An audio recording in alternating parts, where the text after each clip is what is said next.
Hey everybody, welcome back. 47.69.50 is where we closed. So you got a couple dojis up here. We're going to talk about that. Obviously, you had a huge expiration on Friday, one that's going to be the equivalent of, in my opinion, almost like a quad witching, except you didn't have single stock futures. But you can see your line coming straight across here and where you're at. And we're going to drill into this a little bit, watch this on the hourly. But overall, I like the way the action was. I like the fact that we just had an inside bar considering where we're at as far as overbought. Now, we have a lot to go over, but before we even start all of it, I just think it's important for us to just kind of mark off a level right here, and you can see exactly where you're at on the RSI. This does not mean that you go out and sell it, but you need to be cognizant of where you're at. You've come a long way in a very short period of time, and you're at levels that you really have not seen since back here. Now, there's good news with this, and there's bad news, and we're going to get into it pretty detailed today as far as statistics and what to look at. And I think it's pertinent because people are going to see a pullback, say that's it. There's clearly something out there that's coming, right? I mean, you don't need a rocket scientist to know that you're going to have some kind of pullback. But the question is how much? And I thought this was interesting when we just dropped into the hourly, just to point it out. I marked this off and we're already oversold. You're already oversold and you hardly moved. So we do really want to be cognizant of that. Everybody should be aware of the massive change that we saw here in the Fed decision. We are going to spend some time on that. We did go over that on Wednesday's video as well, but I do think it's pertinent for us to spend some time so people can see that free site that I always use and kind of go from there. And I appreciate your comments and sharing. I specifically am going to appreciate it with this one. I get asked all the time to run ads in the middle of these videos. I purposely don't do it. So I do appreciate your comments and sharing because it counterbalances the algorithm. So if you take a look at how we're acting right in here, you're building a flag, great. But what's happening? Well, we're seeing rotation over and over again through this, but we are starting to break down. And I just want to point out this on the hourly that you are below the 50 line. I look at this, I don't really care if you use it or not, but I do use RSI. And when I get below here, it does mean that I am setting up for underperformance. Yeah, it's a lot in a short period of time, guys. There's really no other way to say it. I'm not going to spend a lot of time being Captain Obvious here. There's too much for us to go over. But you can see the rallies, you can see the breaks, you can see the retest right in here. Most troubling for me, and we can go look at the NQ here for a second, but most troubling for me is what's going on in RTY. I just can't get my footing. And I'm wondering if that's because they're worried about the economy and they're we're going from, we don't need to worry about cutting rates to we need to cut 75 basis points. And then we saw the Empire data come out. And I don't think we're going to spend a lot of time on that, but we might spend some time on it. But we have, again, a lot to cover. So here we are again. We just have these dojis, but at the end of the day, we've made a new high. People would say, well, you're just starting this move. That is an enormous move in the index in a very short period of time. It just is. So you're going to have to figure out what to do there. The rotation is the rotation. It's exactly what we've been talking about. The interest rate trade has been the most profitable trade since November 1st. We've been talking about this for 6 weeks now. But do we really need to be getting goofy up here? And I don't think the answer is yes. So I would slow down. I would really just be very cognizant of where you are. Let's do it this way. And I appreciate the comments about don't worry about the editing. It saves me a lot of time. And so what I do instead of editing is I kind of put all that time right into research. And you look at this and go, okay, well, what does this tell us, right? So what's it really telling us? Well, you're over here and then what happens? Well, we pulled back. Yes, we did, but then we went higher. All right, well, then we hit here and then we pulled back and then we went higher. Yep. Okay, but we have to take all this out. Why? Because we don't have 1.7 trillion injected into the market anymore, right? This was goofy time. This is when everybody was buying JPEGs and calling them NFTs and talking about how great their monkey was. So now you come back to these kinds of areas where you can start seeing these levels and you can start seeing, okay, well, we might want to pay attention to this a little bit more and just be cognizant of it. Now, this is really difficult because you have a macro shift. And when I say it's difficult, I don't mean that we don't understand it. It's just difficult for people to say technicals are the only thing we should be looking at. Let's make that an arrow. So I use the stool, and we all are aware of the stool at this point. If you are new, welcome. And now you're going to be seeing the stool. Now, there are parts, macro, fundamental, technical, and for those that don't understand the concept, picture that there's a bar right here, and you're sitting on a stool, and there are times when you're going to see it on the front leg, you're going to be leaning on the back leg or the side legs. So there are times when macro, fundamentals, or technical will rule the world. Usually macro always rules the world, and then the fundamentals of corporations benefit from what happens macro. Some benefit, some don't, and then technical moves are the things that we see later and then go, oh, look how obvious this was, right? And what I try to get people to understand is the macro events, because if you can understand what happens macro, how it affects the fundamentals of certain sectors and corporations, then you can start looking for those technical indicators, right? This tells us who, this tells us what, this tells us who, this tells us when. Think about it that way. Right? It doesn't matter if the fundamentals of a company are going to change, if it's going to take a year and you're going to go sideways. It's going to be like watching paint dry. We don't want that. We want our money to move and do what? Make money. Just makes sense. All right.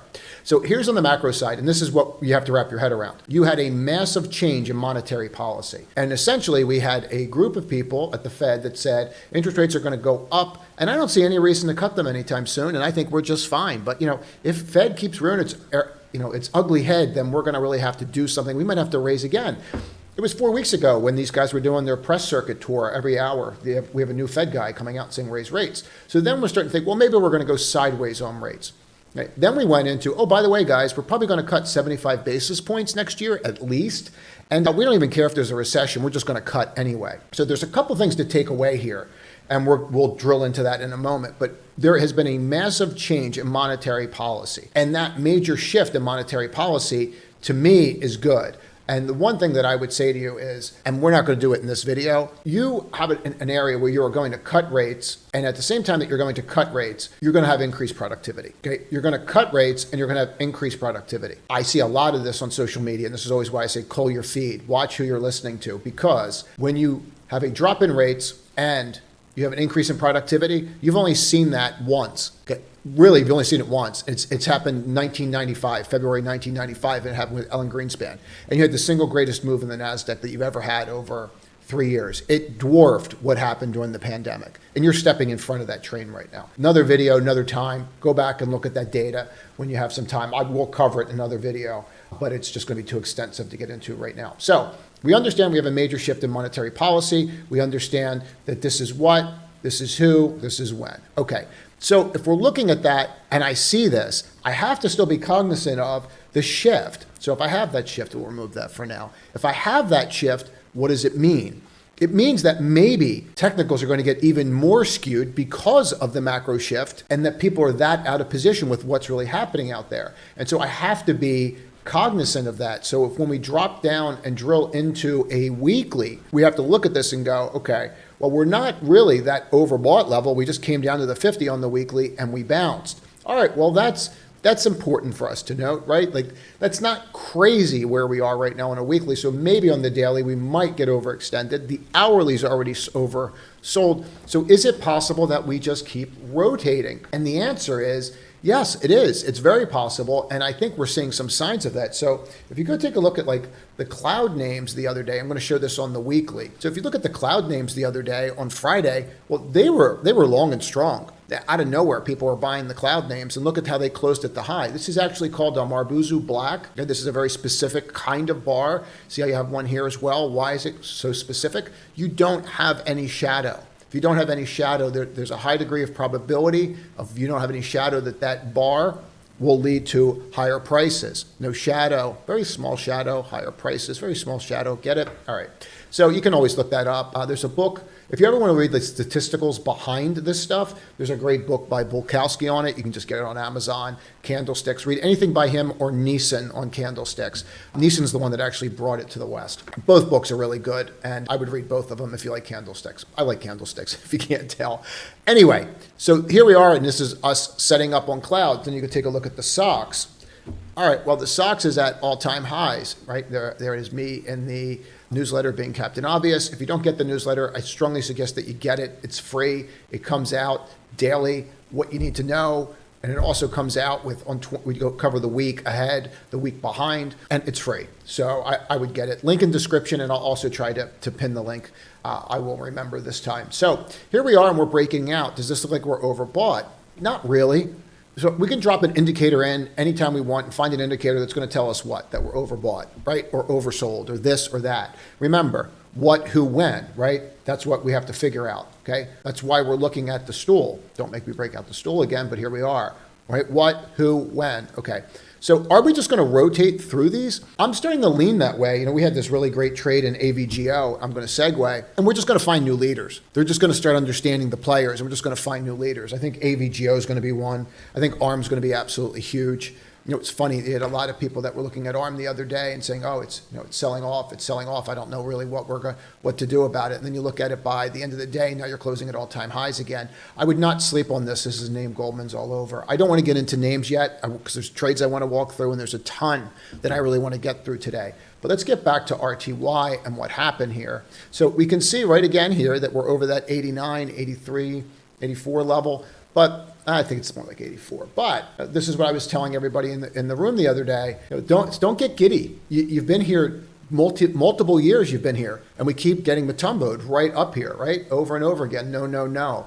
So you want to see that and go, okay, well, do I really want to be buying into this and getting Matumboed? And the answer is no, you don't. So now you have to look at that and go, all right, so what am I doing? Well, maybe I'm just waiting to see if we're going to pull back and reset. Maybe that's the move. All right. So what we were doing, and I want to point this out, you got to use strength to your advantage, right? When we're up here on this trade, I have like a 90 rating on RSI, and I know people don't use RSI, and that's fine. You don't have to. You should use what works for you. Don't say something doesn't work if you spent a weekend on it or you watched a 15-minute video from your new guru on YouTube, because the more people I see that say that they don't know how, to me, it just tells me that they don't know what they're doing. Really, seriously, some of these videos, these guys, it's absolutely insane. Anyway, before I segue again, if you take a look at here and you're looking at this, right into this we sold. Now, people would say, well, why would you sell that? It's a Marbuzu white. Yep, that is. Okay, the blacks are the ones that are down, right? All right, so anyway, so Marbuzu white's actually up, and here you go, trading up. All right, great. So I sold right into that. Why? Because we bought it here. We paid $63, $64 for it. Okay, so we bought it on the move, and then it trades up. Why do I need to come in tomorrow and see if I'm going to have a problem? Why wouldn't I scale out? Get out while the getting's good, right? And then up here, we got out. Doesn't mean this trade's over, but I have to understand where I am. So what I'm looking at is I'm looking at the macro, I'm looking at the fundamentals, I'm looking at the technicals, and I'm using my experience of doing this over decades and saying, there's always another chance. You're always going to get back in. Someone's going to come out and do something. Some piece of data is going to scare people, and then if you understand, right, what, who, when, then you can just take advantage of it and get back in.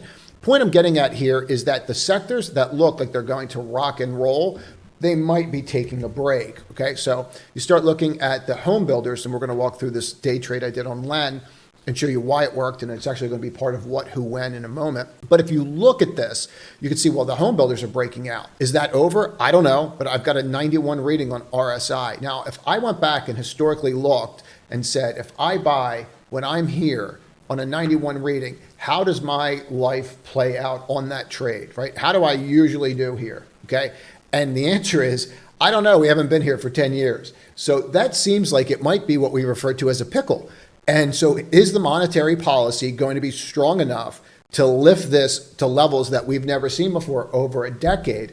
And I don't have an answer for you. What you can do with it is you can drill into this on a weekly and go, okay, well, we're not really anywhere on the weekly that's I need to be concerned about, right? We were actually higher on the weekly. So what does that mean to me? That means that on pullbacks, I would still be looking at the Homebuilders. I would still be looking at the regionals, right? Anything like this is just beginning. But it does not mean that you are not going to have pullbacks. And that's really what I want you to wrap your head around, because when I start getting into some of this information, you're going to say, well, you're saying that we could sell off. I'm going to show you data that says that, yeah, we could be leaning that way. But at the same time, I also think that if you look longer term, that there's data that's pretty substantive on what's going on out there. So let's just cover a couple other things before we get into some of the data. Here is TNX on the weekly. You can see we broke the 50 on the RSI. You can see that this is your trend line and you broke it. People will say, oh, you're not supposed to chart yield. I chart anything. If it moves, I will chart it. All right, see that break right there? I wouldn't pay attention to that. We're below 4%, guys. You're below 4%. The easiest trade in the world right now is the macro trade. Okay, they're going to cut rates. All you have to do is go and find sectors that benefit from rate cuts. I just gave you two. I'll give you a third one. Okay, oops, I don't know what the heck that is. Open system settings. All right, well, we got rid of that. All right, so what we want to do is we want to focus on this. Okay, so what are those sectors? Let's get back to XBI. Okay, here's XBI on the weekly. So biotech benefit greatly from rate cuts. Okay, so you're going to want to pay attention to that. So I just gave you 3 sectors: regionals, REITs, and biotech. And if you want to see how they're doing, you can always use this charting system. Now, what is this charting system telling us? Well, very clearly what this is telling us is this is all the sectors all lined up. You can see where they're at. And right now I just went back to 19 on a weekly. And you can see all of them listed right here. And if I pull them like this, you can see how they move, right? All right, so it doesn't matter how far you go back. This goes back to 94, and just can move it around and kind of play with who's doing what when. So if I go back, let's just say I do an hourly chart, and for our purposes, we're going to get rid of the regular here, and we're just going to focus on what? We're just going to focus on an hourly, and let's go back to November 1st. And if we just go and take a look at that November 1st, we can see that regionals have been doing better than anybody. Homebuilders, better than anybody. I have XBI in here twice. We're just going to have to deal with it. Cloud, so you can see where the money's going. Where's the money not going? It's definitely not going into energy. Okay? And then you start looking going, well, I thought I was supposed to be buying tech. Well, we're crushing it in regionals, REITs, and biotech. Regionals, REITs, and biotech. We are crushing it. Okay, let's take a look at this and even drill into this on a 5-minute chart, and let's go back and take a look at just December. So you can see just December. Having a graph like this it's so easy to just take a look at where they're putting money. Like this can literally save you so much time just setting your graph up like this. All right, you can literally just screenshot this. But here you are. And look at the outperformance since December of regional banks, home builders, and go from there. I mean, it's absolutely insane to me. For some reason, REITs came out, there it is. So you can see right in here how they're doing. All right, then what you would do is let's go take a look at events. Now, looking at an actual event, when an event happens, and then drilling into that event and seeing where they put money based upon that event is paramount to your outperformance. So I know I'm going off on a tangent here and I have a lot to go over, but I hit a vein here and we're going to run with it. So why am I saying this? Because this is really important. This is what happened from the time that the Fed spoke. So we're going to get into this. Just follow me here. All right. So this is when comes out, makes a statement right in here, Wednesday, 2 o'clock. So that's what we're going back to, that Wednesday at 2 o'clock. Now you can see regional banks completely outperformed. You have XME completely outperforming, home builders outperforming, biotech, please forget that I have it in there twice. And then you can start going, well, what's going on here? Well, we have a little bit going on in the Suez Canal, and there's some things going on there with exploration, but software. All right, so we have software in here. Then you can always go through there and go, well, I don't have the SOX in here. So let's go take a look at the SOX during the same period of time. You can just add anything you want into here and then go, okay, well, that's interesting. Is cloud actually outperforming the SOX? Well, if you took a moment and you drilled into this, what you would see is you'd see a battle between these two lines that are in here, and they keep flipping. So why am I pointing that out? Because I just said that could we just rotate here, right? Remember what, who, when? Maybe they're just going to keep rotating from software to semis, and they're just going to keep lifting them. That's the signs of a secular bull market, frankly.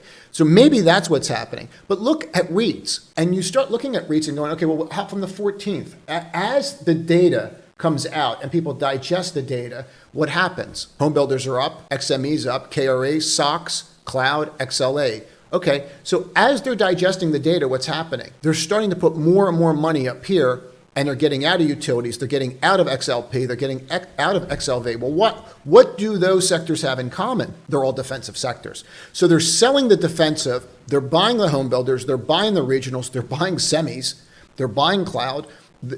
I know why they're doing this, and you should be just aware of what's going on in the Middle East, obviously. But so you look at this and go, okay, now I know where to put my chips. Now I know what that interest rate move actually did. So when people are saying, like, and there's a reason I'm spending time on this, and I think this is more pertinent the more time I spend on it right now thinking of it. As I try to explain macro to people, dollar down, equities up, buy bonds, all that move. If you don't understand any of that and you throw all this into a chart and you have an event that happens, like let's say the Fed comes out and speaks, and you throw all your names into something very similar to this, you are just, I'm not going to say it's a cheat code because that's so cheesy. It's not a cheat code. It's you actually doing analysis. When you start to look at this, you can actually profit from this. And I think that this is something that you should pay attention to. But I really want to spend time on smart money, dumb money because of what I see going on there. So we're going to get off this now. But comment on this because I think that this is a game changer for you. Let me know if this was helpful. I kind of went off on a tangent here. Now, in front of us is smart money, dumb money. And this is something that I really wanted to cover because I see an anomaly going on here and I would like to talk about that. If we take a look at what this is, you see smart money is in blue, dumb money is in red. You can see that this goes back all the way to 2000. I'm going that far back for a reason. Now, we don't refer to this as smart money or dumb money here. How do we refer to it? We refer to it as institutions and retail. Institutions and retail, because sometimes retail outperforms institutions, okay? But not always. So keep that in mind. Now, if we take a look, and we are going to drill into this on different time frames, and we're going to take it apart. Meaning we're going to look at smart money and we're going to look at dumb money separately, just so you can really get into the details here.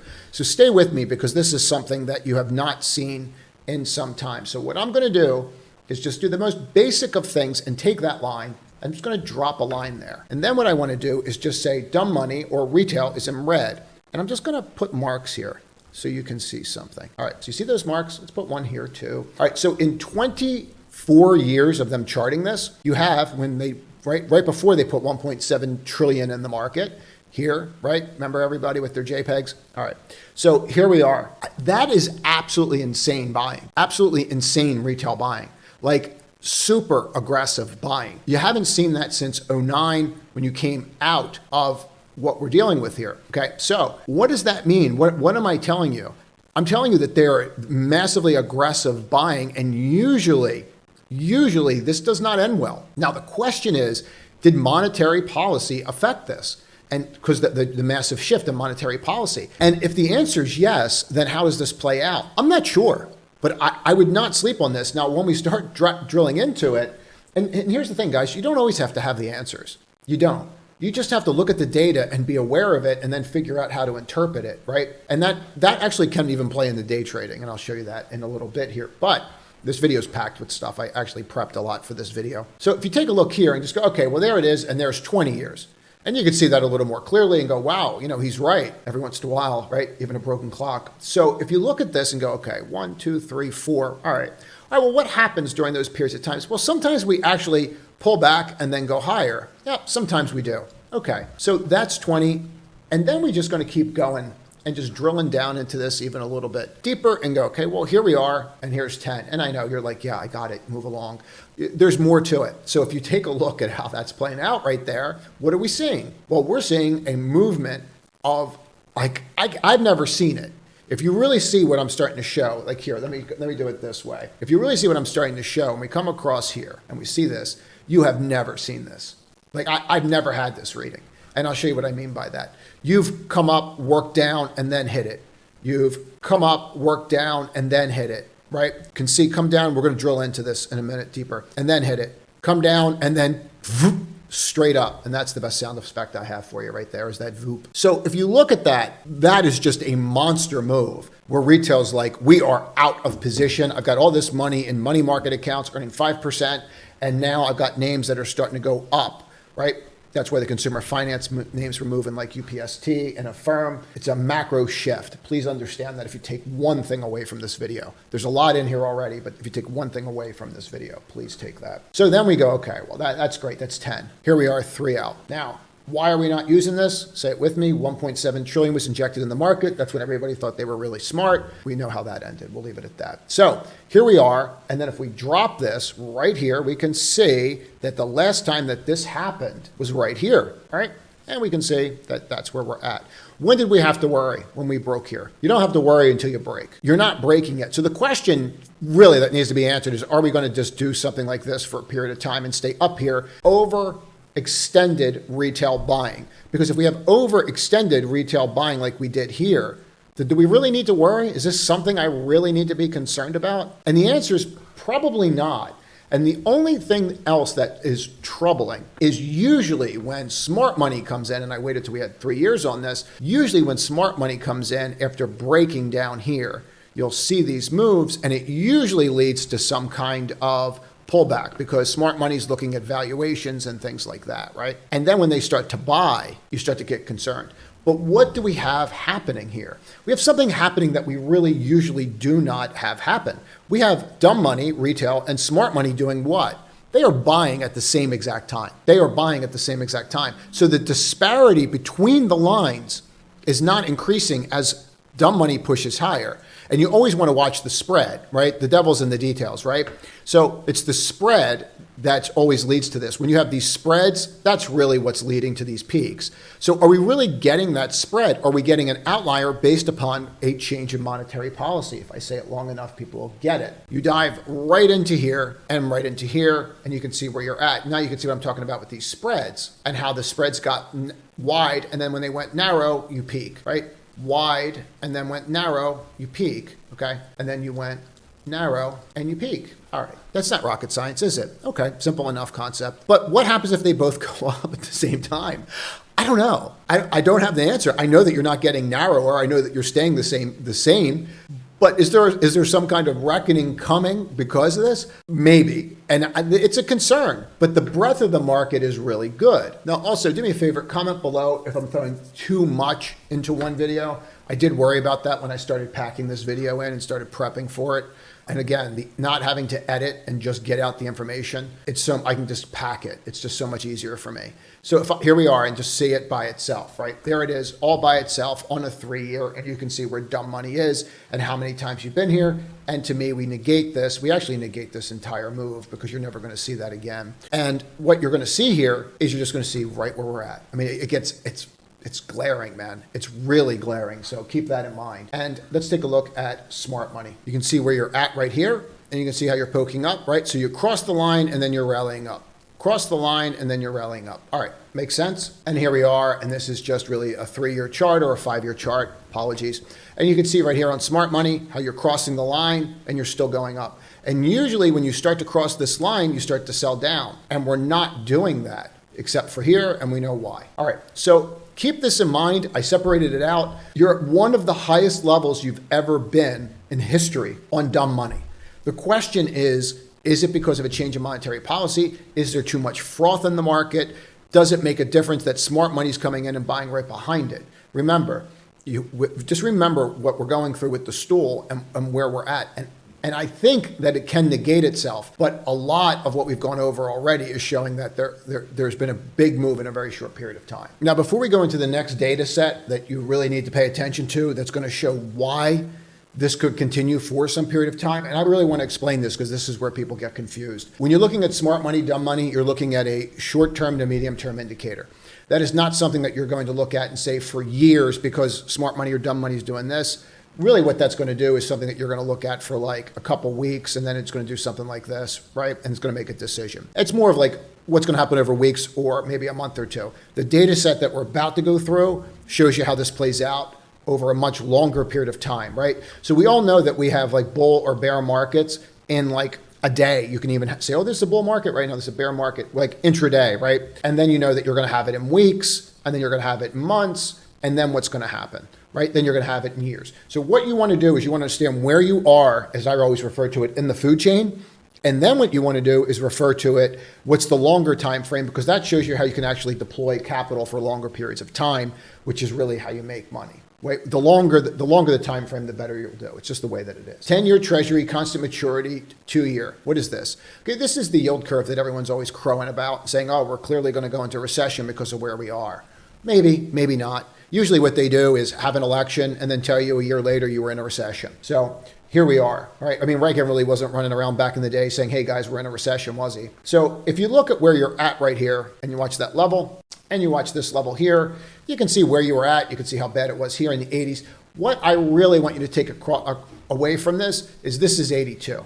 This area right here is 82, 1982. And I want you to pay attention to this area for what we're about to go through, okay? Because it's really important that this is when we started to flip and stay above the yield spread. And really what this is the 2 years at one level and the 10 years at another level. And you guys know where the 2-year is and you guys know where the 10-year is, so we're not going to spend time on it. What I want to show you is that you're in this little cycle right in here, no different than where you are here. And you can see that you've only been here once or twice since this has been charted. This is as far back as the data will go, and you can see that. So just remember that when we go through this next data set. Now, what we're about to go through, I want to be really clear. This is not data that I put together. This is reports that I read over the weekend, or this is really what I do with my Friday nights. And this was a really very well put together report. You can't see it right here, but this is actually put together by somebody called Sediment Trader. Get to that arrow, and I have utilized them before. You're going to see their logo on here. I have no affiliation with them. There's no affiliate link, nothing like that. It's a really good product, and they put a lot of data together longer term, and this is exactly what you need to understand right now. You need to understand the longer term and what's happening. So I showed you a graph from 1982 and showed an inverted yield curve and showed you when the inverted yield curve was going to stop. Small, medium, large capitalization stocks. You're really going to want to pay attention to this. Percentage of stocks, S&P 1500 stocks, registering a 63-day high. Why 63, not 64? Who knows? But when they do their data set, this is what they came out with as what they want to optimize, and that's what they optimized for. So it is what it is. So you can see your line right here, highest since October 82. What else happened in 82? Right, the inverted yield curve. Just remember this, we're going through that. When 63-day highs expand like now, the S&P displayed excellent results across all time horizons. 12 months later, the world's most benchmarked index was higher in all but one case. All right, so we don't really have, I want to be real clear about this. You don't have 30 data sets from this, right? So what you want to do is you want to understand that, yep, this is something we have to pay attention to, but you just went through smart money, dumb money and said that, that might be overextended. You showed the RSI, that might be overextended. Remember, there are cycles within cycles, and that's what we're talking about here. But longer term, there's some really interesting data here. Now, S&P 500, after 50% of S&P 1500 stocks register a 63-day high. S&P 500, after 50% of S&P 1500 stocks register a 63-day high. Okay, this goes back to 62. Here's the company, Sediment Trader. It's their piece of data. I just want to be really clear about that. We get into the data set, you can see from 62 on. And what they'll do, they'll take from 62 to here. And I understand you need 30 data points for that to be statistically significant. We don't have it. I can only play the hand that I'm dealt, guys, just when the statisticians start coming at me. So if you look here, what we're going to do is just get right into it. 94% of the time, 12 months later, you're higher. 1 week later, 65% of the time, and this goes on and on and on, 1 month, right? And you can play with this and you can look at it yourself. What do I really want to focus on here? Here's October 11th, 1982. Here's a 27% return, and you can see that return. All right. Now, what are the other numbers that are higher than that? Well, they're going to be down here. And what happened during there? Don't make me say 1.7 trillion in the market anymore. All right. So what we're noticing right here is the last time that this happened, when you had the same inverted yield curve, is that when you went higher 12 months later, you were up 27%. Don't even take that. Take the median. You're up 12% of the time, not right, 12%. 94% of the time, 12 months later. Keep that in mind. Russell 2000, after 38% of Russell 2000 stocks register a 63-day high. You can see 80, 82, 84, 86, 90. You can see where I'm going with this and what just happened.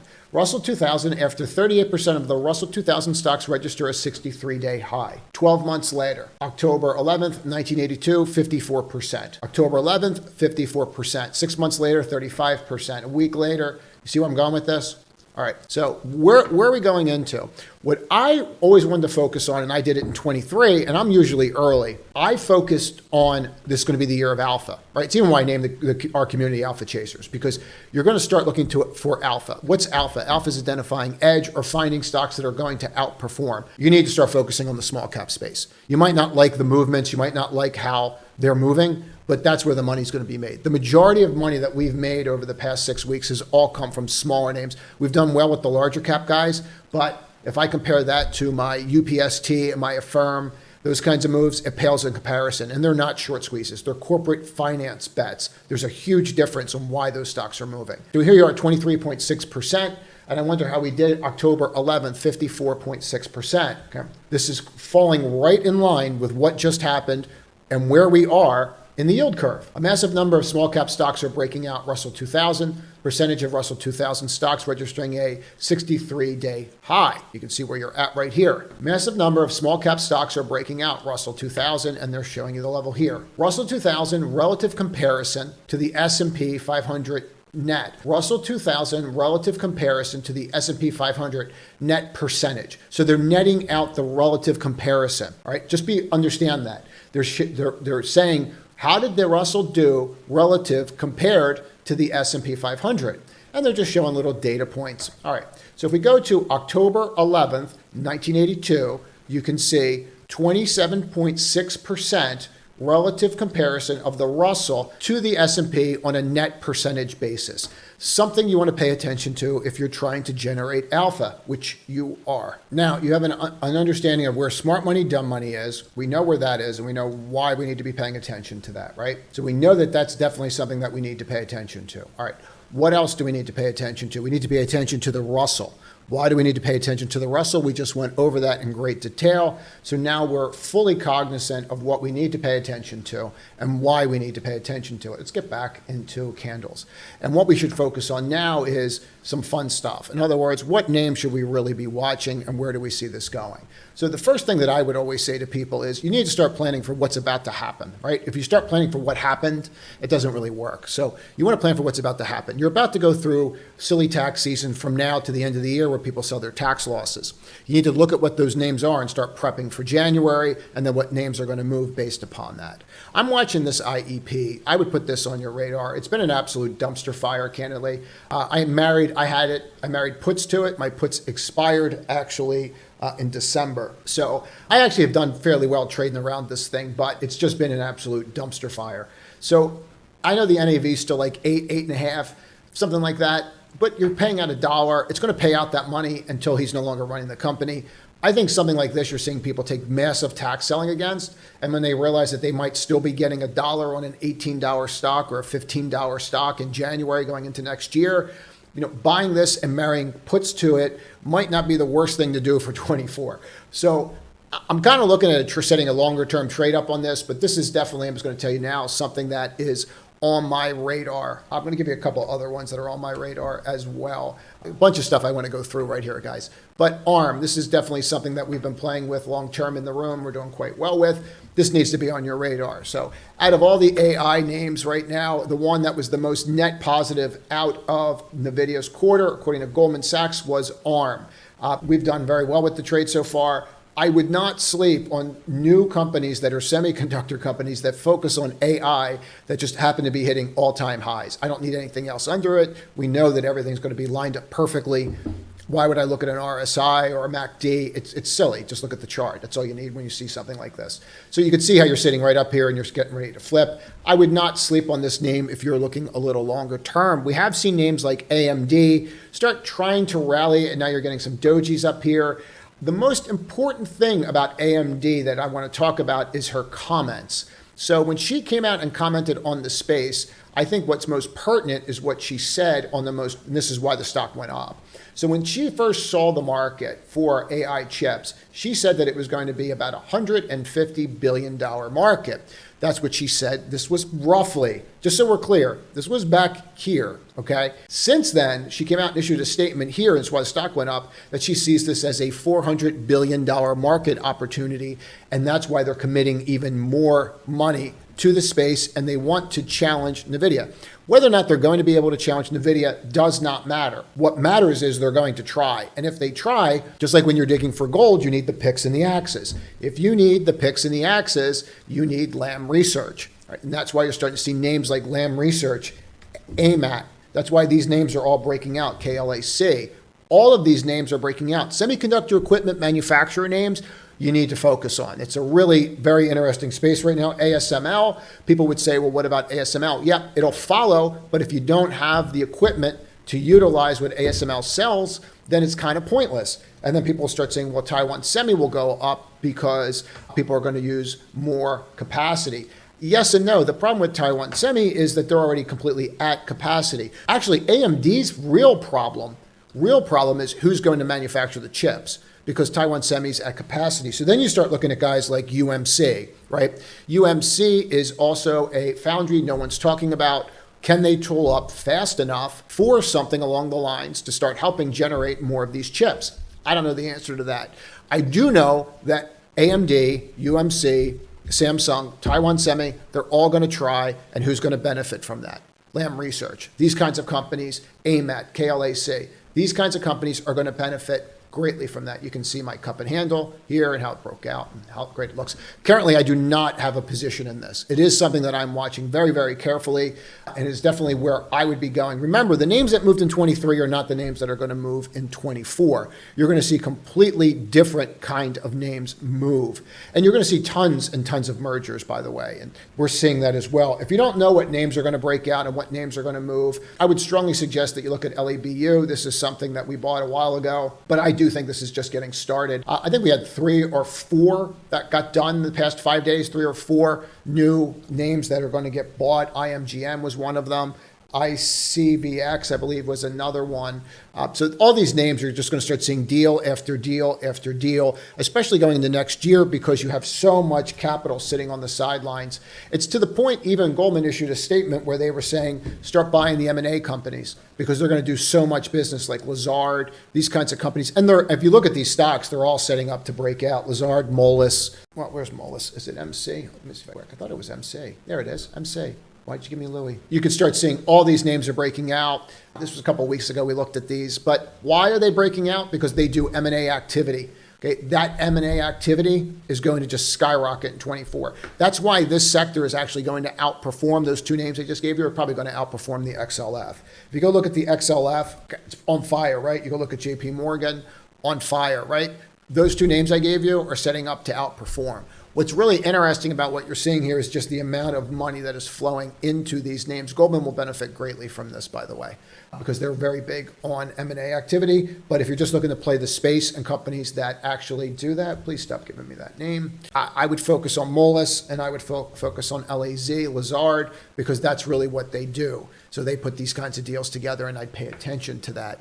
Other names that I'm really looking at, this is something that we've been trading for some time and we're already in, but you don't want to sleep on this. The more they come out with that Cybertruck and the more people see it, the more people are gravitating towards this SUV. You have to think about who their market is. After you get rid of like the fanboys, you're going to, and you start realizing that you want to sell to the soccer moms and you realize that they're not preparing for a zombie apocalypse. They're going to want something that's cool, stylish, and they can throw this stuff in for the kids and still be, quote, green. So, I think that their deliveries are up, and this just looks amazing to me, quite frankly. Whenever you have something like this too, like on a daily chart, see how you're almost forming a dragonfly at the top? A dragonfly pattern is when you're at the top of the bar and the open and close are exactly at the top, and then it looks like a dragonfly. And what I would focus on here is that's what you're trying to do. It's not what you have, it's what you're trying to do, right? So that's definitely something that we want to pay attention to. If you flip that, it's going higher. I'm just going to tell you, I think it's going higher if it flips. So I have a position in it. I actually added on Friday. I don't mind telling you that. What do I think is nonsense? There's a couple of things I think are nonsense. So does someone buy DocuSign or does someone just create a new DocuSign? I think this was the perfect Friday squeeze. I could be dead wrong at the time of filming this. You guys could come in Monday and just torment me when we're doing the pre-market live and be like, you were wrong. I have puts on it. I bought puts on Friday at the close. I want to go through this because this is a really good teaching lesson. So this is what we did in the community. You could see, like, I might as well point this out. Like on the 14th, you can see I started closing positions, stuff that we were just up big in. Like we were in LABU. We were up $30. We pulled money out. GDDY, I didn't like the reversal. I pulled money out. Tesla, we were up $10, pulled money out. I actually added to you, so you can see what we're doing there and some of the things that worked and that we blew out. And I don't mind selling early. Google scalp trade, doesn't really matter. I don't want to get into that. Okay, DOCU News hits on Friday. These are the easiest trades in the world. DOCU News hits on Friday. 62.5 puts are what we buy, not stock. Why am I not doing stock? Because I can't quantify my risk. What if I'm wrong? And someone comes out and says, yeah, we're paying 68 for the company, and they halt it. I'm hit. This way, I only lose 50 cents on my idea. All right, so when we're up 25%, I just say, hey, if you want to pull something out, go for it. They expired that day, right? And I'm very clear, their heroes are zeros. So you have to quantify your risk that way.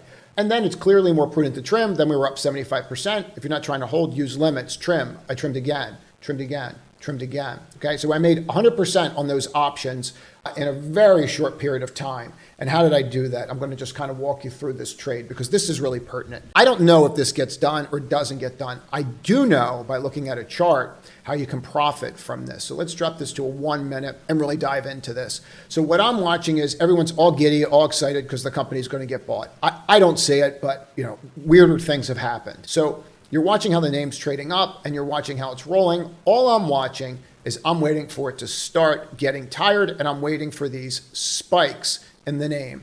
And then as you see these spikes and you start seeing what happened, right? You're starting to see that it cannot get over anymore. Seeing how it's starting to get tired. Now, once we start to get tired and we can't flip again, tries again, can't flip again, I get my down bar, I wait for a little pop, we get a little pop over here, and then right in here, what are we doing?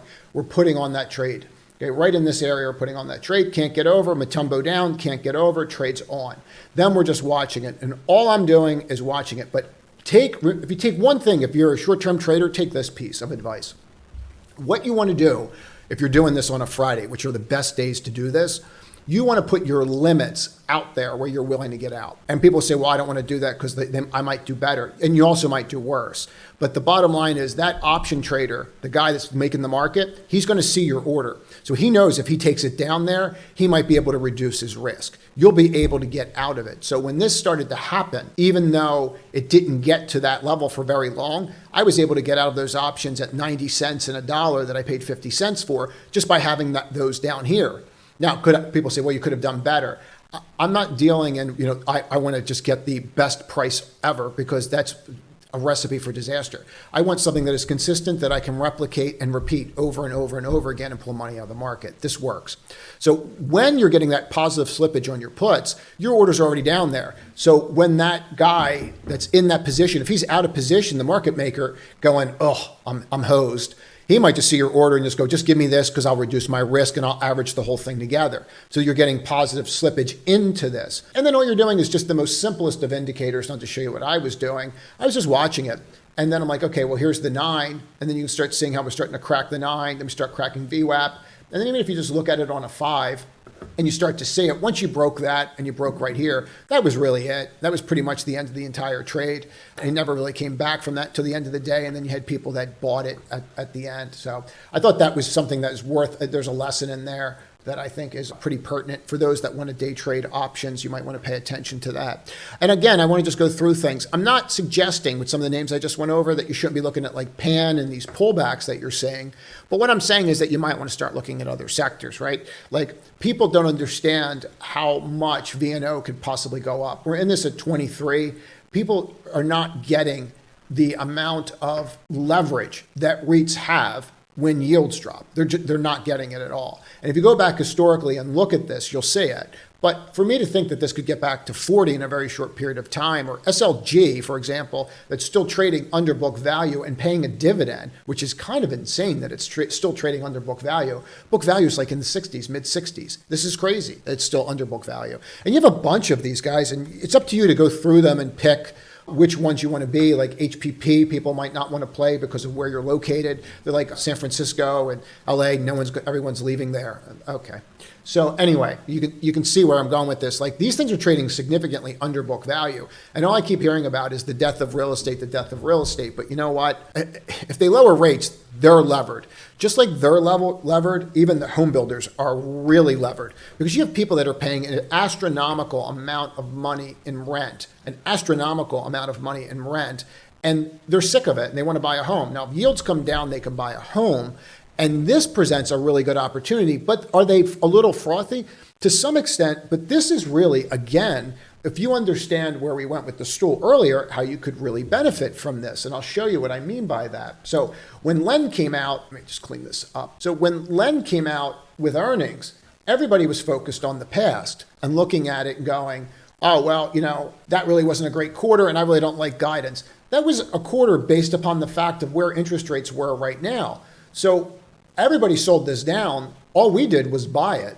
Here, watch this video. So the very first thing I want to focus on is LEN. I see the drop in the market. We want to focus on LEN and what's going on there. That's the one I want to focus on because I think that's a bunch of nonsense. I think that LEN has the most potential to go. And let's just watch how this goes here. See what they're going to do. Before you're over the open, I'm in. I bought LEN using low a day as a stop. Pretty wide stop for me, but I'm going to have to give it some room here. I think you're going to gap fill. Let's see. But I bought LEN. Trimmed LEN into that move up $1.50. Let's see what it does here. Cost also I'd watch real closely. I don't like that move. I'd focus on LEN and watch what happens here. Just watching for now. Or he took something out of it. Let's see what happens, how this sets up. That's where I would focus right now. Let's watch that for a minute. LEN. All right. I'm rocking and rolling 9.25 on LEN. Let's see over there. We're going to trim a little bit more, up $2 on LEN, $3 on LEN.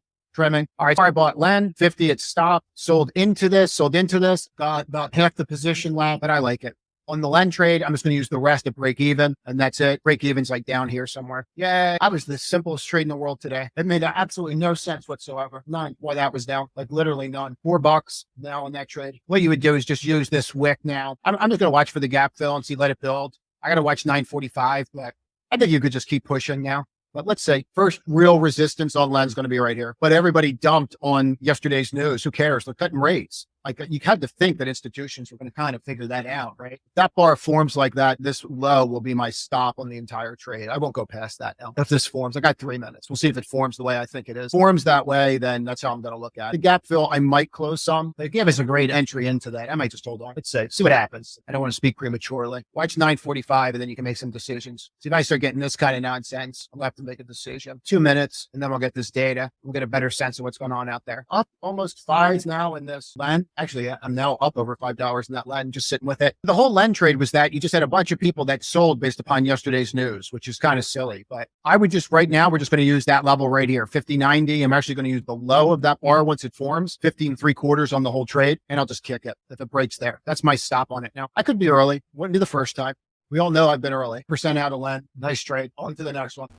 Now, all we did there was utilize our knowledge of what's going to happen with the market to get involved. And so this is definitely something that, again, it was an easy trade for us to do, made a lot of sense. People really didn't understand the trade at all, in my opinion, and that's why they sold down. And you can see the gap fill, and then you push over the gap fill. I didn't capture that if you watch that trade. But these are the kinds of things that are happening. And you start going out there and going, well, is the economy as bad as we think it is? Well, if the economy is so bad and things are so bad, why are companies like Costco issuing $15 dividends? Why are they going out there and issuing a $15 dividend? Special dividend, here's $15. Why aren't they hoarding their capital? So we have to look at what's actually happening out there versus what we think is going to happen. That's it.